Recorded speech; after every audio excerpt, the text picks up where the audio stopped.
اهدنا الصراط المستقيم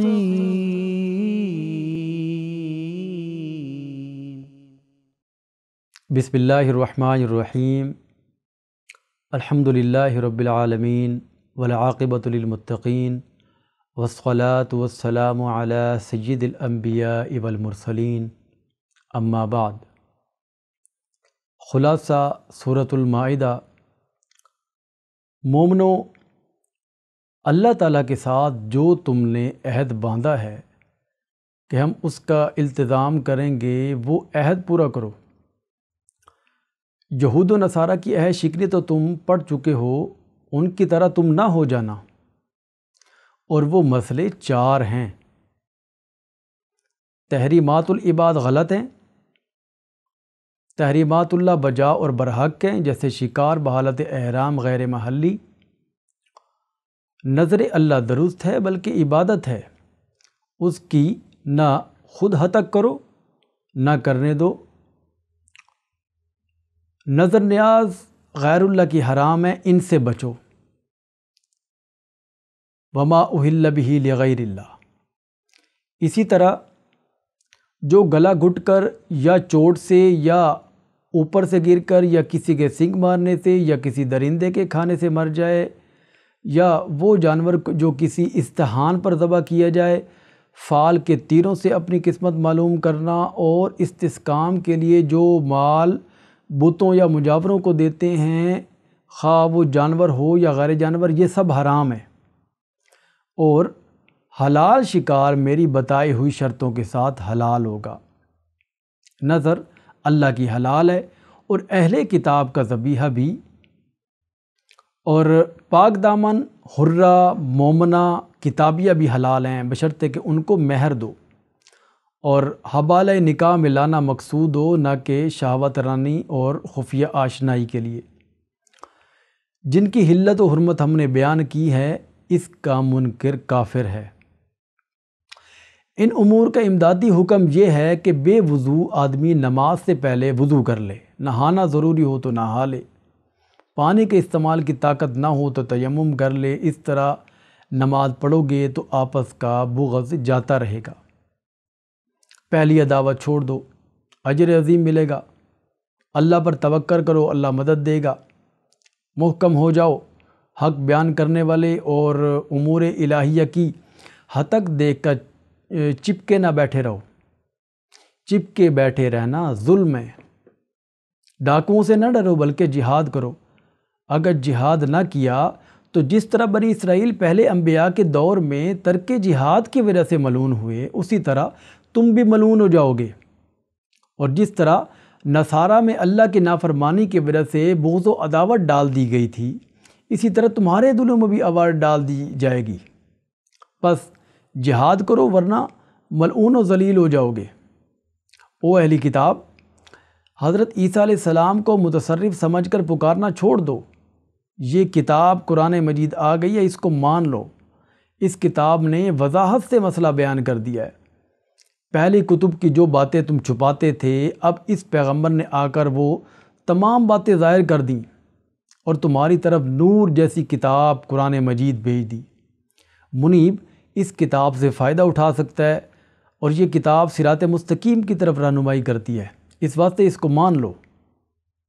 جو حضرت عیسیٰ علیہ السلام کو متصرف سمجھ کر پکارتے ہیں وہ کافر ہیں۔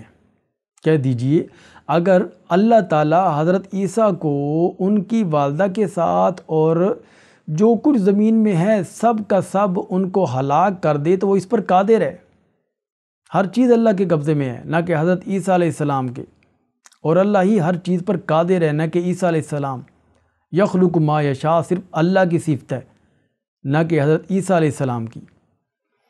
اور یہود و نصارہ کرتے تو شرک ہیں، اور پھر کہتے ہیں نحن ابناء اللہ و احباؤ۔ پھر اللہ ان کے کرتوتوں کی وجہ سے سزا کیوں دیتا ہے؟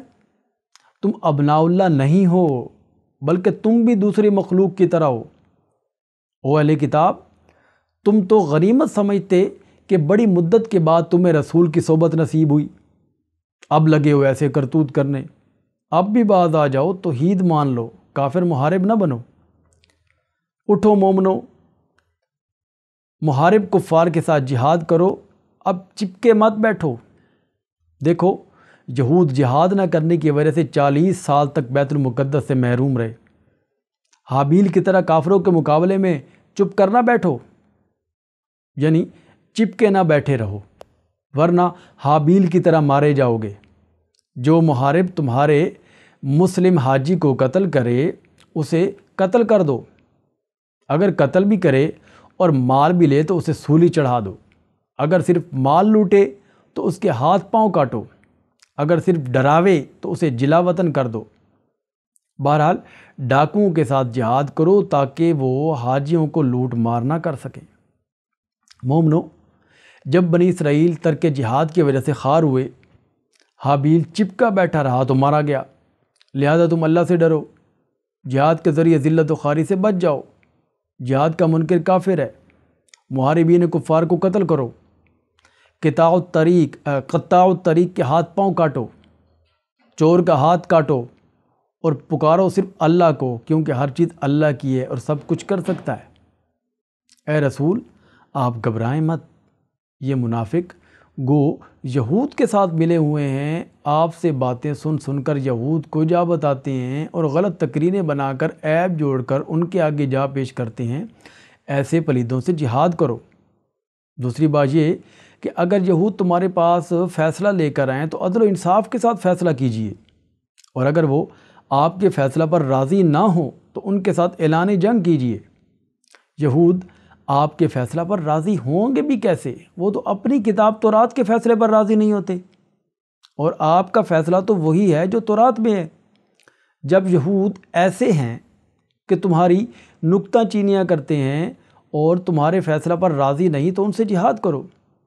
اور تورات میں بھی یہ حکم ہے کہ خون کا بدلہ خون، عزا کے بدلے عزا، یعنی ان کو کاٹا جائے، اور انجیل میں بھی یہی مسئلہ تھا۔ اب آپ کے قرآن میں بھی یہی حکم ہے۔ جب سب کتابوں کا متفقہ فیصلہ یہی ہے کہ آپ یہی فیصلہ کریں، یہود مانے نہ مانے تو ان سے جہاد کریں، اور یہود و نصارہ سے دوستی نہ رکھیں۔ جو بھی تم میں سے ان سے دوستی رکھے گا وہ کافر ہے۔ یہ یہود تو چاہتے ہیں کہ آپ مصیبت میں گھرے رہیں، پھر تم انہیں دوست بناتے ہو، بلکہ ان کے ساتھ جہاد کرو تو اللہ مدد دے گا۔ ان کو دوست ہرگز نہ بناؤ، کیونکہ وہ تمہاری اذان کا مذاق بناتے ہیں اور تمہارے ایمان کی وجہ سے تمہیں دشمن سمجھتے ہیں، اور تمہارے پاس آ کر کہتے ہیں آمنا، مگر ایسے ہی ہے جیسے خالی ایمان لے کر آئے اور خالی گئے، اور پھر ہیں بھی مشرک کہ نظر غیر اللہ کی حلال سمجھتے ہیں۔ اور پھر ان یہود کی بڑی خباثت یہ ہے کہ کہتے ہیں کہ اللہ کا ہاتھ بند ہے، کچھ نہیں کر سکتا، سب کچھ عزیر کے حوالے کر دیا۔ ایسے پلیدوں کے ساتھ دوستی رکھتے ہو؟ نہیں، بلکہ ان کے ساتھ جہاد کرو۔ ان کی آپس میں دشمنی ہے اور بغض و عداوت ہے، تمہارا کچھ نہیں بگاڑ سکتے۔ اے رسول، آپ کو جو حکم ہوا وہ من عن پہنچا دو۔ وہ حکم یہ ہے کہ اے اہل کتاب، جب تک تم توحید پر قائم نہ ہوگے تو تم پکے کافر ہو۔ صرف اپنے آپ کو مومن کہلانے کا کوئی فائدہ نہیں۔ سارا مدار عمل صالح پر ہے جس کی بنیاد توحید ہے، اور جو حضرت عیسیٰ علیہ السلام کو متصرف سمجھ کر پکارتے ہیں وہ پکے کافر ہیں، کیونکہ حضرت عیسیٰ علیہ السلام نے خود فرمایا تھا کہ اعبدوا اللہ ربی و ربکم انہ من یشرک، اور تثلیث کے قائل بھی پکے کافر ہیں، کیونکہ ما من الہ الا اللہ، اور مسیح بن مریم تو رسول ہیں۔ اگر رسول ہونے کی بنا پر مسیح کو الہ بنایا جا رہا ہے تو ان سے پہلے بہت سے رسول ہو گزرے ہیں، پھر ان کو بھی الہ بناؤ۔ اور جو مسیح کی جو والدہ تھیں حضرت مریم علیہ السلام، وہ ولیہ تھیں، ہماری مطیع، وہ الہ تو نہ تھیں۔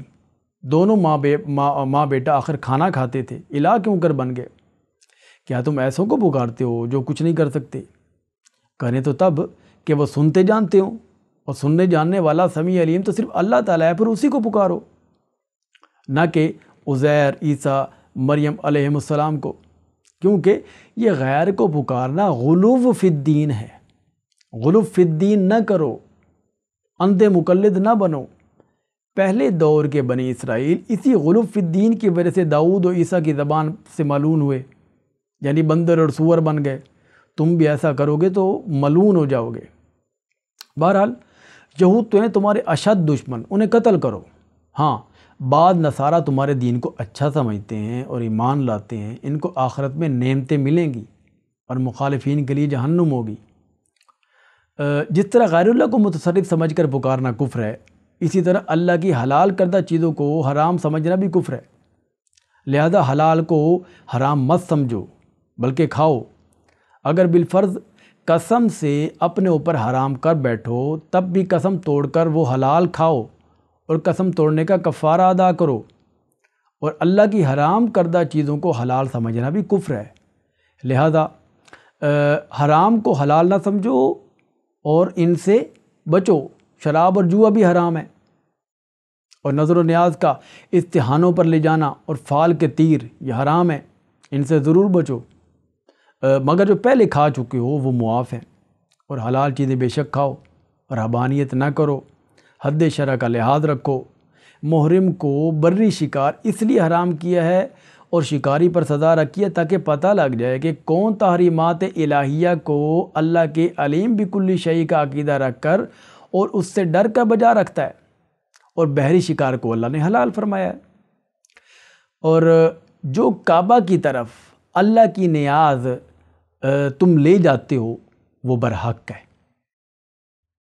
یہ حکم اس لیے دیا تاکہ پتہ لگ جائے کہ کون اللہ تعالیٰ کو عالم الغیب سمجھ کر خاص نظر و نیاز دیتا مانتا ہے، دوسروں کی نہیں دیتا مانتا۔ تو مسئلہ تحریم اور نظر میں علت ہے کہ اللہ کو عالم الغیب سمجھنا، تو غیر اللہ کی نظر کرنا شرک ہوگا، کیونکہ ناظر نے غیر اللہ کو وصف علم غیب میں اللہ کے ساتھ شریک کر دیا۔ مومنو، جو حکم اللہ کی طرف سے آئے اس پر عمل کیے جاؤ، اپنے آپ سے نہ پوچھا کرو۔